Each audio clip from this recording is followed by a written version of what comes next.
Ukraine যুদ্ধ বন্ধে Trump পুতিনের বৈঠক নিয়ে গোটা বিশ্বের আগ্রহ ছিল তুঙ্গে। স্থানীয় সময় শুক্রবার বেলা 11:30টার দিকে শুরু হয় ট্রাম্প পুতিন দ্বিপক্ষীয় বৈঠক। প্রায় 3 ঘণ্টা ধরে চলে আলোচনা। তবে সংঘাত বন্ধে কোনো সমাধান সূত্র ছাড়াই শেষ হয়েছে পারসুইং পিস শীর্ষক সামিট। চুক্তি না হলেও বৈঠক শেষে খোশ মেজাজেই সংবাদ সম্মেলনে অংশ নেন দুই রাষ্ট্রপ্রধান। I believe we had a very productive meeting. There were many points that we agreed on, most of them I would say, a couple of big ones that we haven't quite gotten there, but we've made some headway.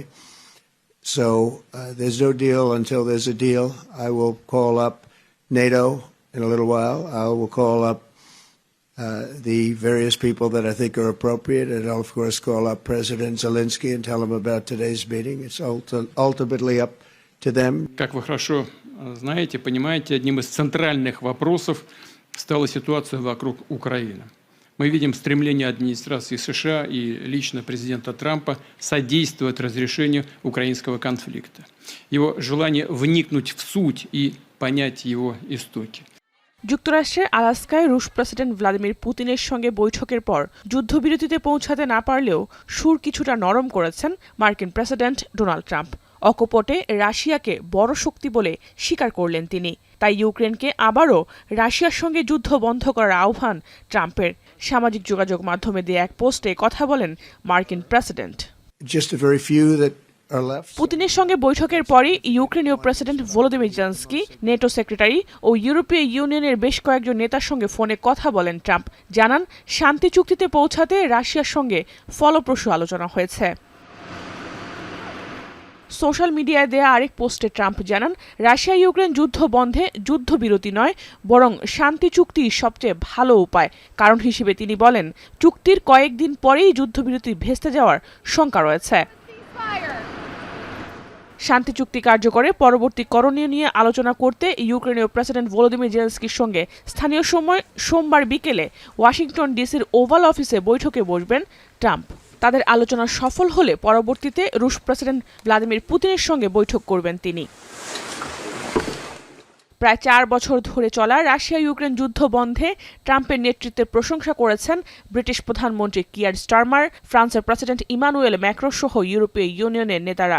ইউক্রেনের নিরাপত্তার স্বার্থে শান্তি চুক্তি কার্যকরে ট্রাম্পের সঙ্গে এক হয়ে কাজ করার কথা জানান ফরাসি প্রেসিডেন্ট। আর ডাউনিং স্ট্রিট বিবিসিকে জানায় শান্তি চুক্তিতে ট্রাম্পকে অবশ্যই ইউক্রেনের নিরাপত্তার বিষয়টি নিশ্চিত করতে হবে। এদিকে মার্কিন সংবাদ মাধ্যম সিএনএন বলছে বৈঠক থেকে ইউক্রেন ইস্যুতে কোনো সমাধানে না আসলেও আলাস্কা থেকে জিতেই দেশে ফিরেছেন পুতিন। প্রথমত যুদ্ধাপরাধের দায়ে অভিযুক্ত হলেও যুক্তরাষ্ট্রে পেয়েছেন লাল গালিচার সম্মাননা। দ্বিতীয়ত ট্রাম্প যুদ্ধবন্ধের তাগিদ না দেয়ায় ইউক্রেনকে আরও কিছুদিন বেকায়দায় রাখতে পারবেন রুশ প্রেসিডেন্ট। এ দুটি বিষয় ইঙ্গিত করে পুতিনকে কূটনৈতিকভাবে ধরাশয়ী করতে ব্যর্থ হয়েছেন মার্কিন প্রেসিডেন্ট। এছাড়াও বৈঠকে কোনো ফল আসেনি মানে পুতিন 1-0 এগিয়ে গেলেন বলে মন্তব্য বিশ্লেষকদের। Getting a summit with the U.S. president is always something that Russian leaders want, especially a leader who's under a war crimes indictment and has difficulty traveling to many countries. Well, he just traveled to the United States and was received literally with a red carpet and all of that. So even no outcome is a good outcome for Russia. They got a lot of things that they didn't have before. এছাড়াও Fox নিউজকে Trump স্পষ্ট বলেছেন আপাতত রাশিয়ার পণ্যে শুল্ক আরোপ কিংবা মস্কো থেকে যারা তেল কিনছে তাদের ব্যাপারে ভাবছেন না তিনি। এ বিষয়ে সিদ্ধান্ত আসবে আরও 2-3 সপ্তাহ পরে, যা ইঙ্গিত করে এ বিষয়ে মস্কোর প্রতিক্রিয়া আমলে নিচ্ছে ওয়াশিংটন এবং একেও পুতিনের অর্জন হিসেবে দেখছে কাতার ভিত্তিক সংবাদ মাধ্যম আল জাজিরা। জাহানারা ভুঁইয়া, এখন বিশ্ব। শিয়া বাটার ও ভিটামিন ই সমৃদ্ধ লিলি বিউটি সোপ, তারুণ্যময় উজ্জ্বল ত্বকের জন্য। রিমার্ক